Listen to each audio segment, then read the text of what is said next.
So, as you can remember that there are three steps in strategic management.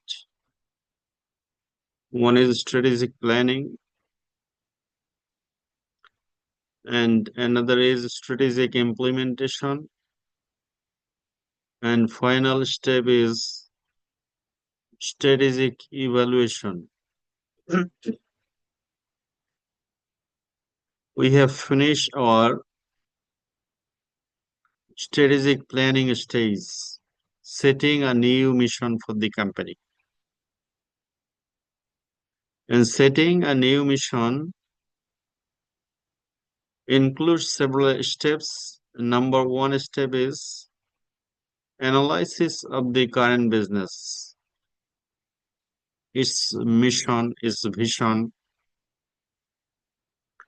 Then internal analysis or internal factors evaluation metrics finally. Then external analysis. We concluded with external factors analysis metrics or external factors evaluation metrics. And based on the internal and external analysis, we have taught you how to choose a new mission. There are a lot of operational strategies, including diversification, differentiation.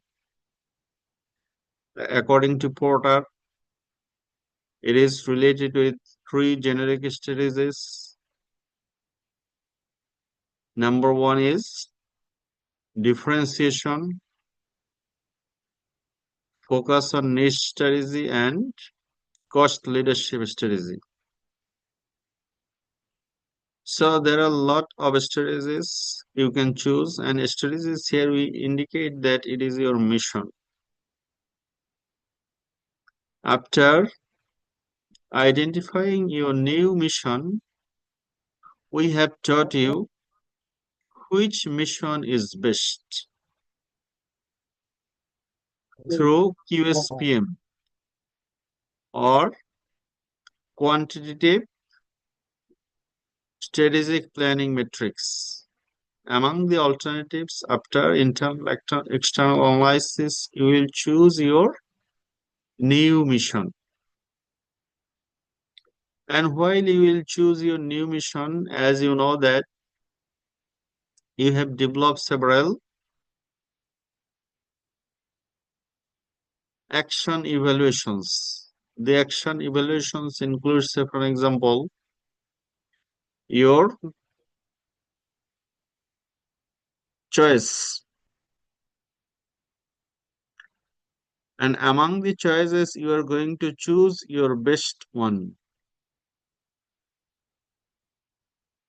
And in our introduction lecture, we have said that you can identify different lower level objectives. That means corporate objectives will be translated into business objectives.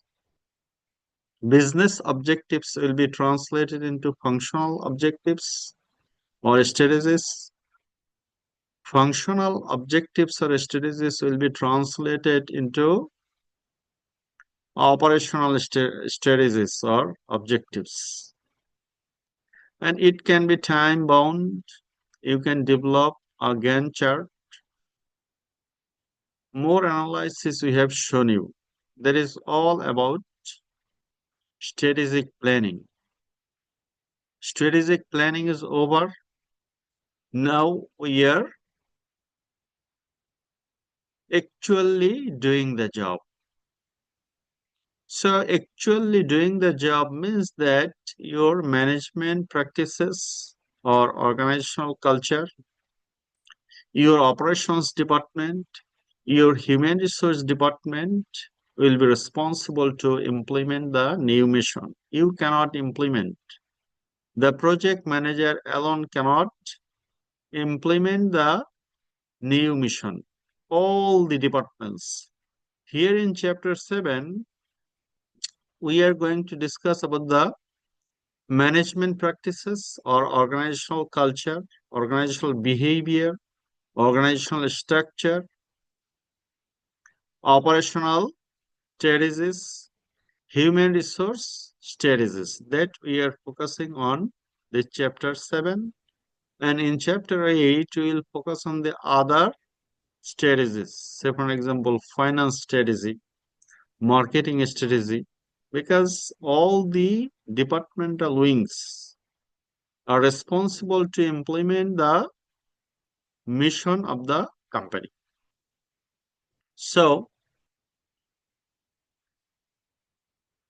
this is our strategic management model, and we have performed external audit, we have performed internal audit, we have established long-term objectives, we have evaluated strategies and chosen the best one. Now we are implementing. And while we are implementing, as you know, that strategy formulation means strategic planning. And strategy implementation means you are actually doing. The jobs of strategy formulation is blueprint of your mission, what you are going to do, details blueprint, including your milestones or KPI, key performance indicators are formulated here. Now you are going to implement practically. This is practical implementation. When you will implement practically, you have to engage everybody in the organization. You have to develop policies. What are the guidelines, methods, procedures, rules, forms, and administrative practices to achieve the mission of the company? And these are policies or policy are the instruments for strategy implementation.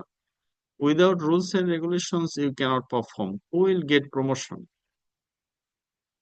Who will be responsible to implement the project? Who will report to whom? These are all written there in the policy. Who will get promotion? Who will go to abroad? Who will look for new markets? So, lots of policies the company must have. That we have said it is management. And resource allocation. You have to allocate resources in your blueprint. That means strategy formulation or strategic planning. You have said that we need $20 billion to operate a new mission. That means to 700 billion or 700 million you need to operate the Chittagong port terminal. So DP World is going to invest in the project. It's still there in the strategy formulation stage or strategic planning stage. And in their planning, they're saying that it will take $700 million. So now $700 million will be allocated. $700 million will not required for any one job. Somebody will be responsible for automation. They need resources. Somebody will be responsible for construction. They need resources. So from the project structure, the company will allocate resources. And the company, when they implement, they may trade off decisions required in strategy implementations. Here are some points. Trade-offs. Whether you will emphasize on short-term profits or long-term growth. That means when you are implementing your mission, you have to think about these issues. Short-term profit means maybe you are thinking that after investment in new port, 700 million, you can start earning from the port operations in just 6 months. At the same time, you can improve the operations. You can invest the money generated from the port for long-term development, automation, say for an example. So whether you will earn money or whether you will invest in long-term growth, or sometimes we say research and development is an expenditure. So these are the trade-offs. You can choose this one or that one. But when you are implementing your missions, this one is more preferred, long-term growth. Whether you will emphasize earning more profit or you will increase the market share. Whether to emphasize market development or market penetration. Market development means that you will explore new markets, new buyers. Market means buyers, consumers. Or market penetration. Penetration means that within the same market segment, you will implement strategies that will help to retain in the same market. Penetration, say for example, you can lower the price than the competitors. When you lower the price of the competitors, many weak competitors will lose the competitive advantage and they will be the loser and will go out of the market. So these are the alternative trade-offs you have to think about. We have already discussed these issues. That's why I'm not discussing more details because the last lecture was on this chapter. And to make the organizational structure effective, you have to avoid these symptoms. That means symptoms of an ineffective organizational structure. Too many layers of management is not good. And in today's world, you know that the layers of management are flattened, and network structure is established. And in the high performance work system, HWPS, in team environment, layers of management is very limited. In high performance work system or self-directed team are very popular in today's world. In self-directed team, the team members, team leader can make decision without approval from the top management because the top management believe that the team is perfect. It is not a self-directed team. In high performance work system, they are very effective. Too many meetings attended by too many people. So if you need to attend 20 meetings in a day, what will happen? 5 meetings in a day. The management will be very ineffective. So you have to avoid this principles. We have discussed these issues. You can think of developing a strategic business unit. So while you are implementing a project, maybe you can take the project as SBU, strategic business unit. That means special attention will be given to a specific mission. Groups similar divisions into strategic business units and delegates authority and responsibility for each unit to a senior executive who reports directly to the chief executive officer. So the project manager, mission manager can directly report to the CEO of the company.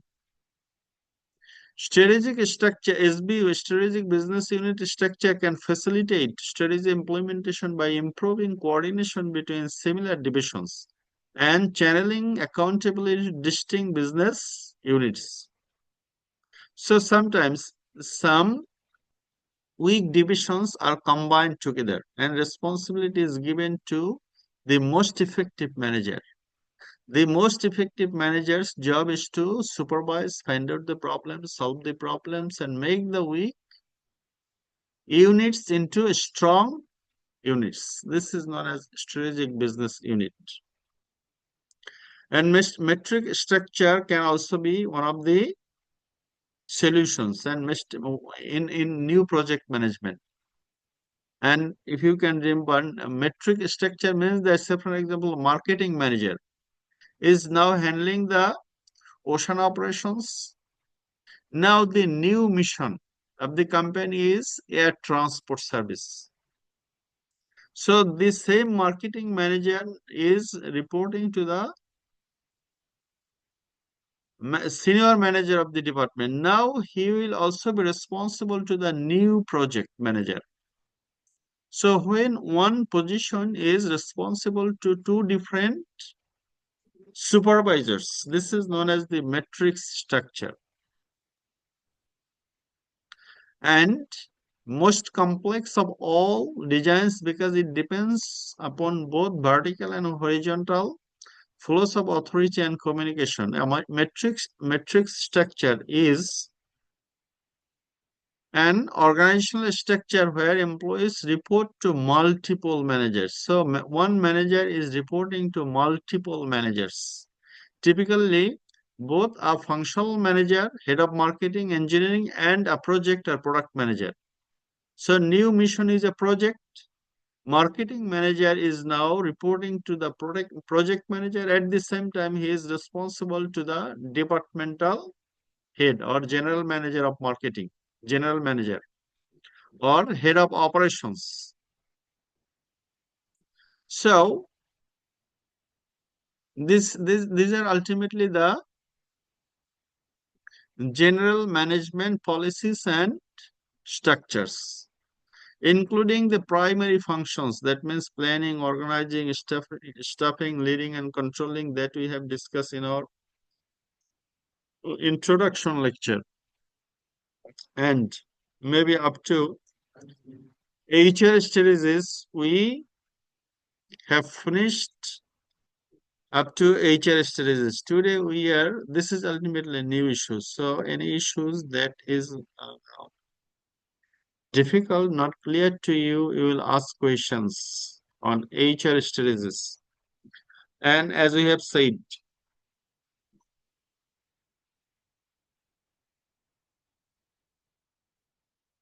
human resources most complicated asset of any business. So are you facing any problem? Role 11 present. So what happens to me? The class at 8:05, but the microphone was not connected. Zoom. So my voice did not get. Please consider my attendance. So attendance is not important. Important is listening to the lecture and responding to the lectures. You know what is TQM, Total Quality Management? Who knows what is Total Quality Management? Mr. Shanto.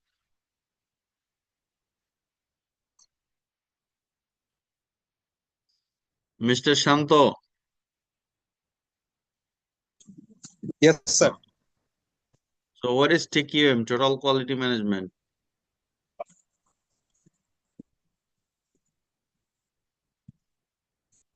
Sir, Total total quality management. Yes, sir. So total quality management is one kind of process that is never be ended because um, uh, quality cannot be ensured within a time. It takes more than any Good. period. So when Okay. Okay, I got it. Yes, Kaizen or continuous improvement or quality function deployment, QFD, these are all features of quality, total quality management. Now I am adding one more issue. Total quality management means everybody in the organization is responsible to perform their jobs. Now, how can I say that I am applying total quality management and you are within the TQM framework? I am delivering lectures, you are not listening the lectures. So TQM doesn't work here. If I am delivering lecture, you are listening to lecture. If you do not understand, you are asking questions. That means you are raising hands. And at the end of the lecture, what I have delivered and what you receive is effective. It is total quality management. So total quality management cannot be ensured from one department. All department will be responsible. Here, all department includes you, the participants, and I, the instructor. So you must listen to me and raise issues that you don't understand. It is known as TQM in the classroom. So what we are talking? We are talking about the HR strategies. What we are talking? We are talking about HR strategies. And when you are measuring human capital, you cannot measure the human capital. It is most difficult to measure. But measuring financial capital is very easy. Say, for example, how much money do you have? If in your pocket you have 100, you will say that I have 100. Measuring financial asset is very easy. What is the price of your building, home? Also easy. You can go to some experts and they can say that the price of this land is this amount. So financial, physical, these are easy to measure. Market goodwill branding is little bit difficult than physical assets and operational assets. Say, for example, marketing practices, structure of the organization, technology